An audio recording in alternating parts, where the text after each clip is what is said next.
on my stomach just saying to myself, Jerry.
Throughout our childhood, our parents taught us things such as always say please and thank you, always tell the truth, and never put others down, and a myriad of other character-building attributes.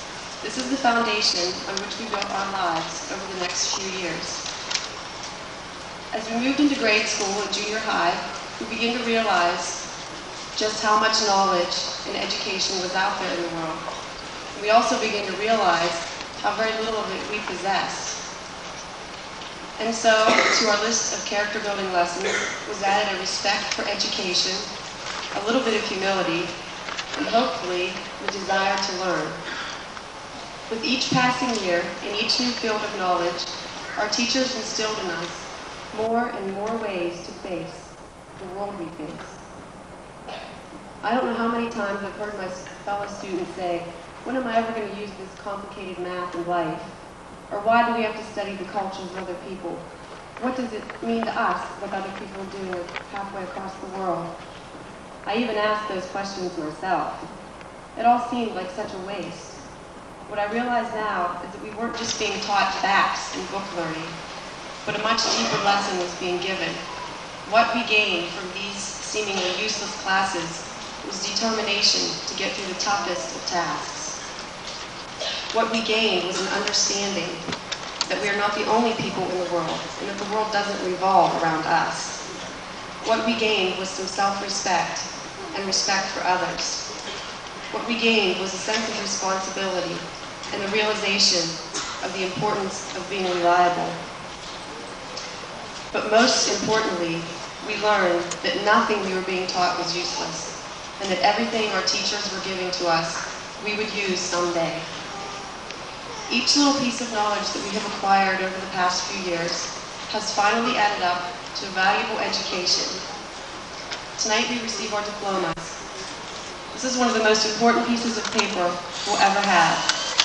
But it's not the paper that's most valuable, it's what it represents. That is the gold mine. Anyone can come and take that diploma away from us anytime, but no one can ever take away the education that we have gained. The knowledge that we have here tonight is just a drop in the bucket compared to the knowledge out in the world. But we have to start somewhere and build on that until we achieve our goals. Then we set more goals. I guess what I'm trying to say is that this is just the beginning, and for each and every one of my fellow graduates, the best is yet to come. I believe that we have here tonight the potential to be the presidents, Nobel Prize winners, and ambassadors of tomorrow, if we only apply ourselves and reach for the stars. In closing, I have a little analogy to relate. Life is like a huge, rapidly flowing river. When we're born, we're on the shore, and we're safe and we're dry. And way across the river on the other side are our goals and our dreams. To get there, we have to use the stepping stones that life sets before us. Right now, we're still close to the home shore. And the easiest thing in the world that we could do is to turn around and go back. But if we do that, we will never reach the other side. Our only other alternative is to take a chance and step out to the next stone. That's really frightening because the world is rushing below at our feet with its problems and its temptations, and the current is very strong. But as long as we stay on the stepping stones, we are in control. But if we slip, the current will surely carry us away. So tonight as we leave, I have a question. Will we turn around and go back? Or will we step for that next stone and strive for the other shore?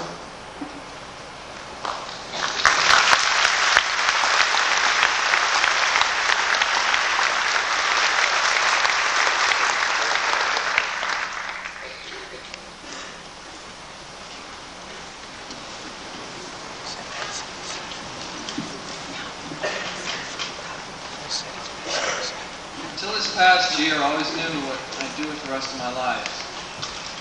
It was basically because over the past decade, even more than that, past 12 years, things have been made, choices have been made for me, for all of us. We pass first grade and you go to second grade.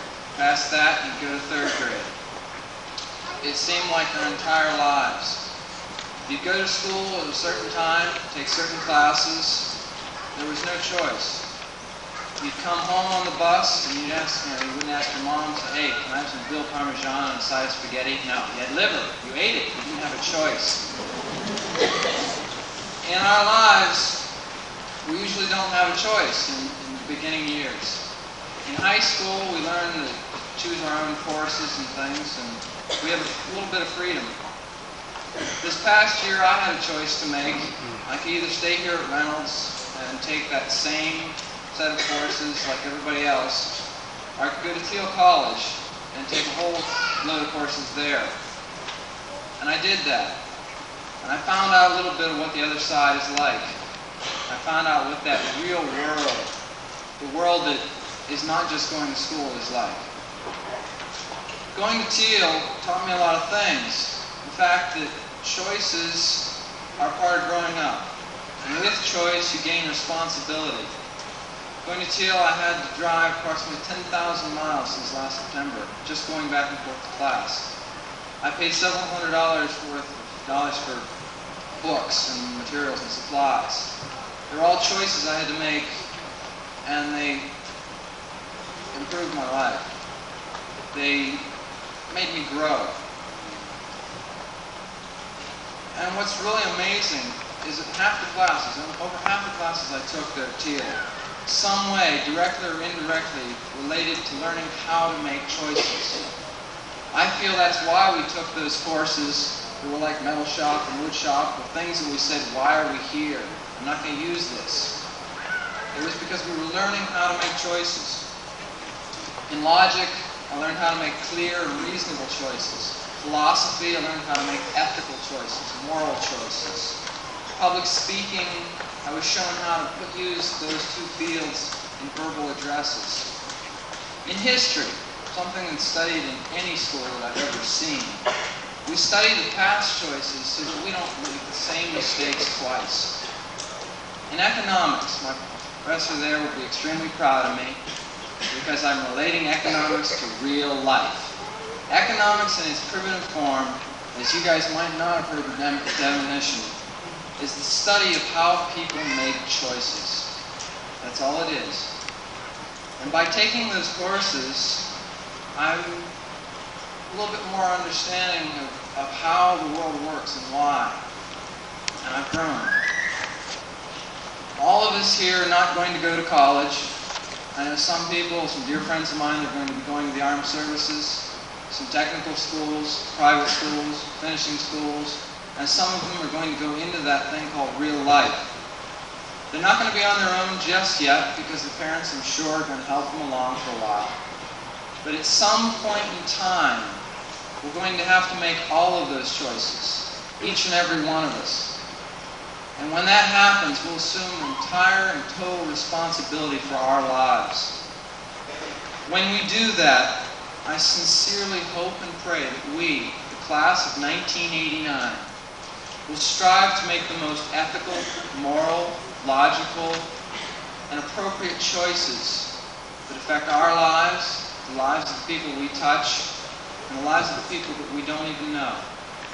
From this graduation day, a giant step towards the real world forever on.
But maybe what some of us don't realize yet is the impact friendship has on tonight and on the rest of our lives.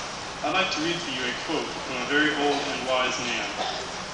"When you part from your friend, grieve not, for that which you love most in him will be made clear in his absence, as a mountain to the climber from the plain." This is from the Prophet by Khalil Gibran. As I read this on the plane coming back from Germany, I thought, what does this really mean? This is what I've come up with.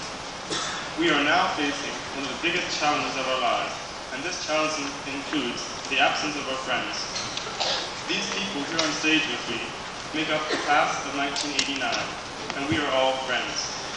We may have had our differences and our arguments, but through it all, we are still friends. After all, we've been together for at least 8 years, and some of us even more. We didn't realize what we had in this friendship while we were in high school.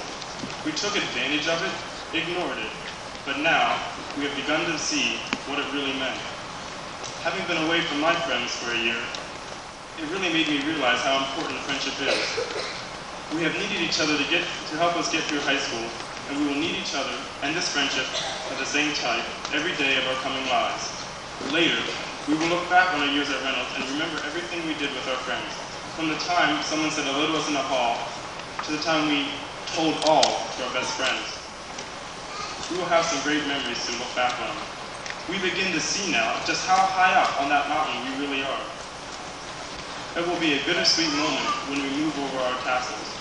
Bitter because we won't be with our friends anymore, but also sweet because we have so much to look forward to. As we each go down our separate ways, we will each find new joys and good times, and they will be made even better because we are sharing them with friends. The end of our paths are yet uncertain, but we have the chance to make what we want of ourselves, and if we go armed with the memories of our past friends, the recognition of our today's friends, and the expectation of making more friends tomorrow, we may even surprise ourselves with just how far we can go. Most of us have lived 18 years so far, and with an expected lifespan of around 75 years, we have a lot of living ahead of us. There is so much we can accomplish in these years. Just think of it. One of us might become a senator, or a banker, or a good auto mechanic who knows how to fix cars. And what do these two people have in common? They were all friends in high school. Reynolds has given us the base on which to build, and each teacher and each student has added their own brick to this base. We shouldn't get so caught up in adding just one brick that we fail to see the end structure. This structure can be anything at all, anything we want it to be. But of course we can't go through life expecting all good times and all sunny weather and no rain. This is unrealistic. Of course we will be disappointed sometimes and hurt, but that will make us appreciate even more those sunny days and those good times with our friends. Through all these ups and downs, all these hills and curves, our friends will be there, whether by our sides or waiting just up the road for us. They're always there. Earlier, I mentioned a mountain. Today, we are at that summit. We have climbed over all the rocks and through all the rivers to get here, and now we are ready to graduate. Tonight, we step off that mountain into the future. Whether we float or free fall is up to us, but I believe that friendship gives us the wings to soar on the winds of life. And alone, we can only fall. In closing, I would like to thank my class for welcoming me back after my stay in Germany and for making me feel welcome.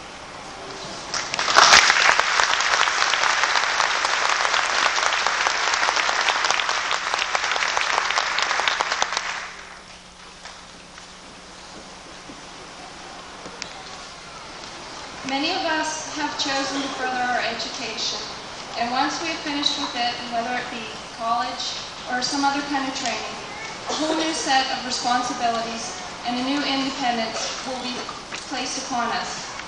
Once again, as another of our many cycles of life begin, we will be viewed as the inexperienced youngsters, the new kids on the block. It will be inevitable that many of us will have to move away from family, friends, and all that is familiar to us in order for better opportunities. For some, this giant leap will seem like an adventure, an exciting new step, but others of us will view it from a completely different perspective. Both those who are excited and challenged and those who are reluctant will be one thing in common. It will involve going to an unfamiliar place and starting fresh with new faces and alien surroundings. We may feel entirely independent, but also totally alone. This is never quite so, though, for new acquaintances and friends will be quickly made. We will never be completely independent, for we always have our peers and superiors in our community, neighborhood, family, or workplace. In our new life, many tasks will be expected of us, and in order to achieve anything, we must set goals for ourselves.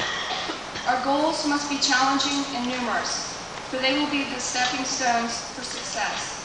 While climbing the ladder, however, it will be most important to be flexible, for we do not always have control over what will happen in our life. During our efforts for achieving success, we will encounter an infinite amount of decisions every day that must be thought through and made. And these problems may be as little as just which TV program to watch, or it could affect hundreds, thousands, or even more people. Many of us, I'm sure, would just rather not have to make any decisions at all. We've all grown accustomed now to having our parents or teachers make all our decisions for us. But we will not be totally independent, and we will have people there for us to help us through these decisions. Many mistakes will be made along the way, but this is not ample reason to get down on ourselves. These mistakes are simply a process in our cycle of ever-continuous learning. Decisions we make, whether at home or work, may be positive for some while negative for others. It is impossible to please everyone. Therefore, we must follow our beliefs while remaining open-minded. This will enable us to make logical decisions about what is best for our family and for us. The only real problem arises when decisions are not made. Nothing is easy, which makes it important that we believe in ourselves and remember that no one is perfect all of the time. We are what we are. Today acknowledges that we have come a long way, but our learning has not ceased. Not one of us is without the potential to achieve whatever it is that we want most. Most important in life is that we are happy. Happiness is the only measure of true success. Happiness and contentment are available for anyone who makes the commitment to strive for them. You have the potential for making it happen. Go and be successful in whatever your chosen career. And remember, in the world we face, the best is yet to lie.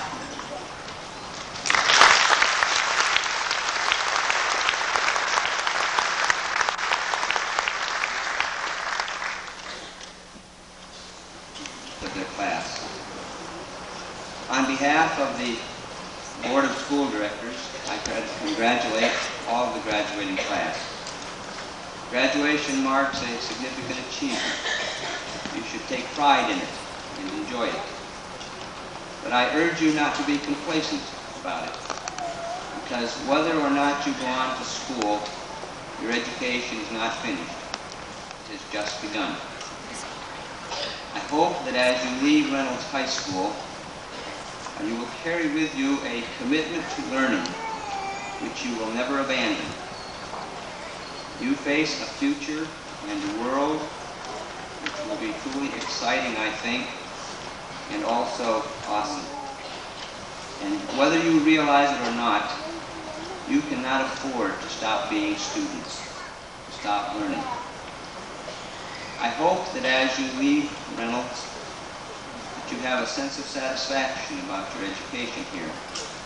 Those of us who have watched you grow and develop have a sense of satisfaction in seeing you this night. We would like to thank you for what you have contributed to this place and what you have contributed to our common efforts here. And we wish you Godspeed on life's journey. And now, since you have satisfied the graduation requirements of the Reynolds School District and the Department of Education of the Commonwealth of Pennsylvania, it is my privilege to present you with your diploma. Ladies and gentlemen, may I present the Reynolds High School class of 1989.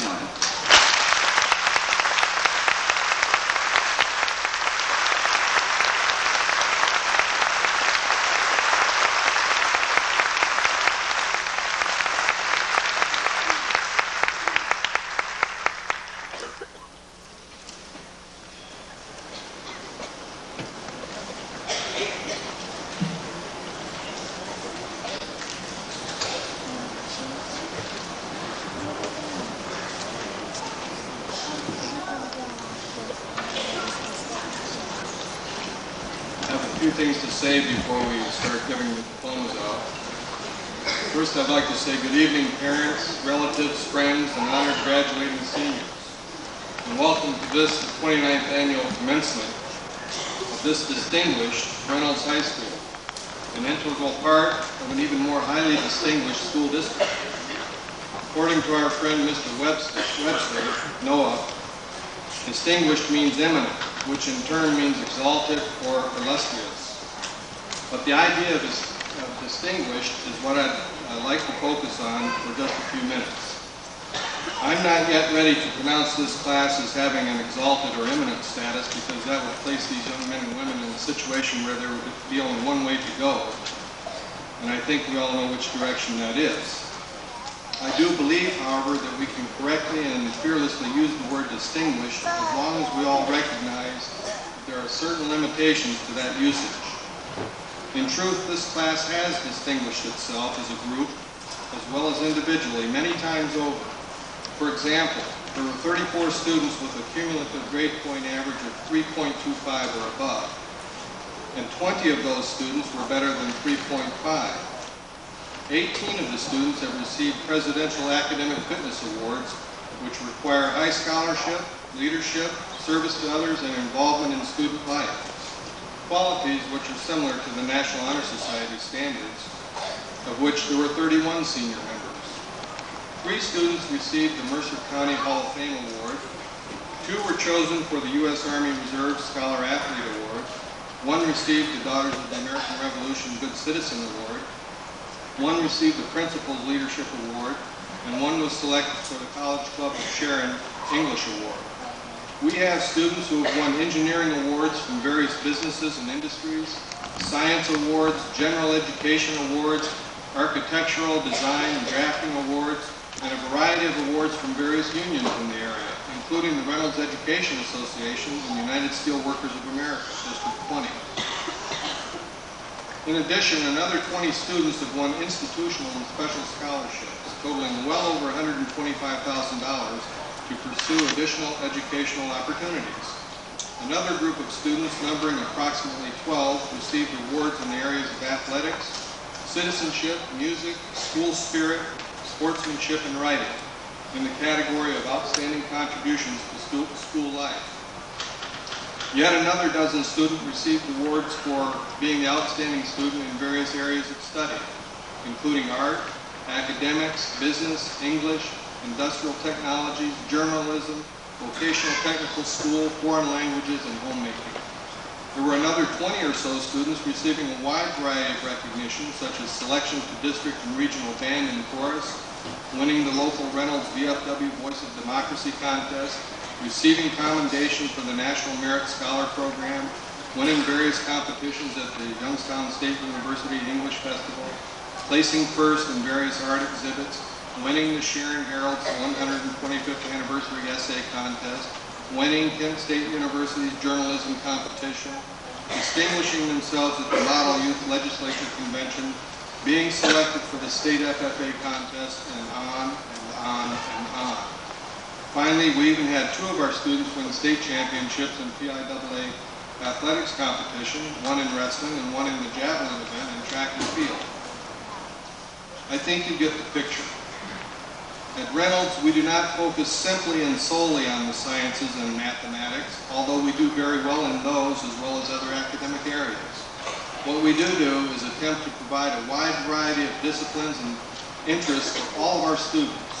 And as can be seen from what is really a still incomplete listing of honors, awards, and accomplishments, our students participate fully and successfully in those disciplines and interests. Perhaps it's just as well that we don't have enough time to say it all, and to give proper name recognition to each and every distinguished senior, because with the quality and quantity of such an impressive array of awards in one class, it is much better to simply say that the class of 1989 has truly distinguished itself by its individual members' thoughts, words, and deeds. The proof is there, and it's a matter of record. But now the challenge is in front of each student as he or she goes their separate way, to continue to strive to distinguish himself or herself in whatever field interests them, and to continue to distinguish themselves so that their high school days, which were so distinguished and so treasured, may be transformed into an adult life which will be described sometime, somewhere, as illustrious and even perhaps eminent. In closing, I'm confident that each member of the 1989 senior class at Reynolds High School will do just that, in whatever their chosen field may be. Best wishes, good luck, and may God be with you.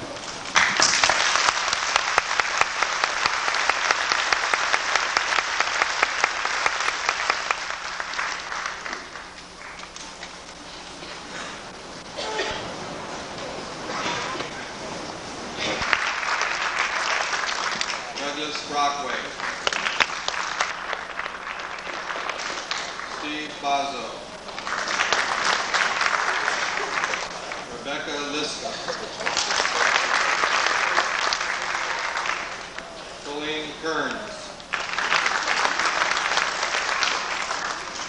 Angela Hitchcock, Lana Gurney, Lisa Drew, Dina Byrne, Valerie Blair, Diana Boyd, David Bloom, Michelle Blake, Jeffrey Blair, Lori Black,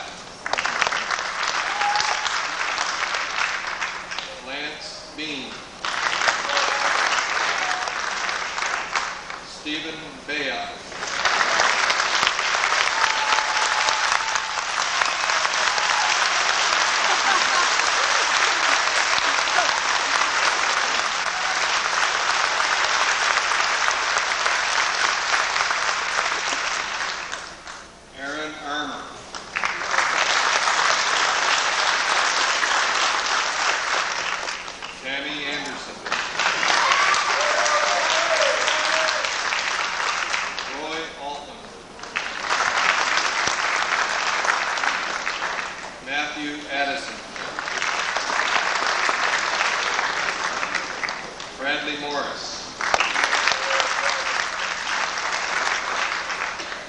Christine Leslie,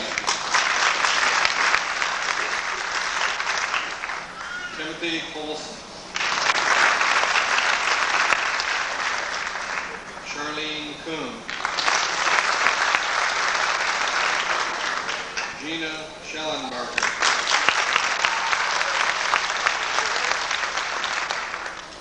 Matthew Schaefer, way to go, Matt! Douglas Levis,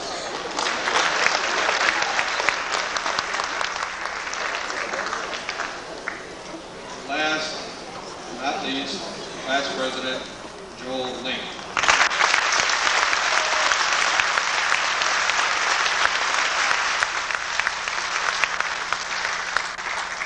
Ladies and gentlemen, the class of 1989.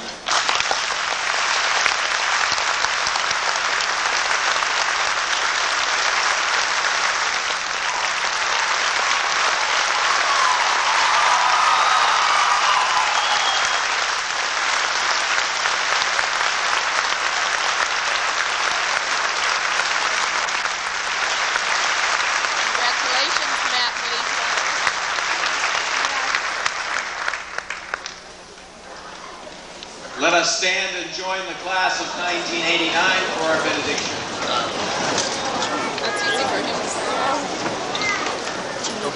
Let us pray together. Once again, God our Father, we thank you for bringing these young men and women to this point, to this stepping stone in their lives. We ask that your blessing and your guidance and your direction and your wisdom will go with them and follow them. Your blessing will follow them and your strength will be with them as they move on into the next step and into the future of their lives. We ask it in your name. Amen.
Now it's our turn.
but I don't let it go or you'll lose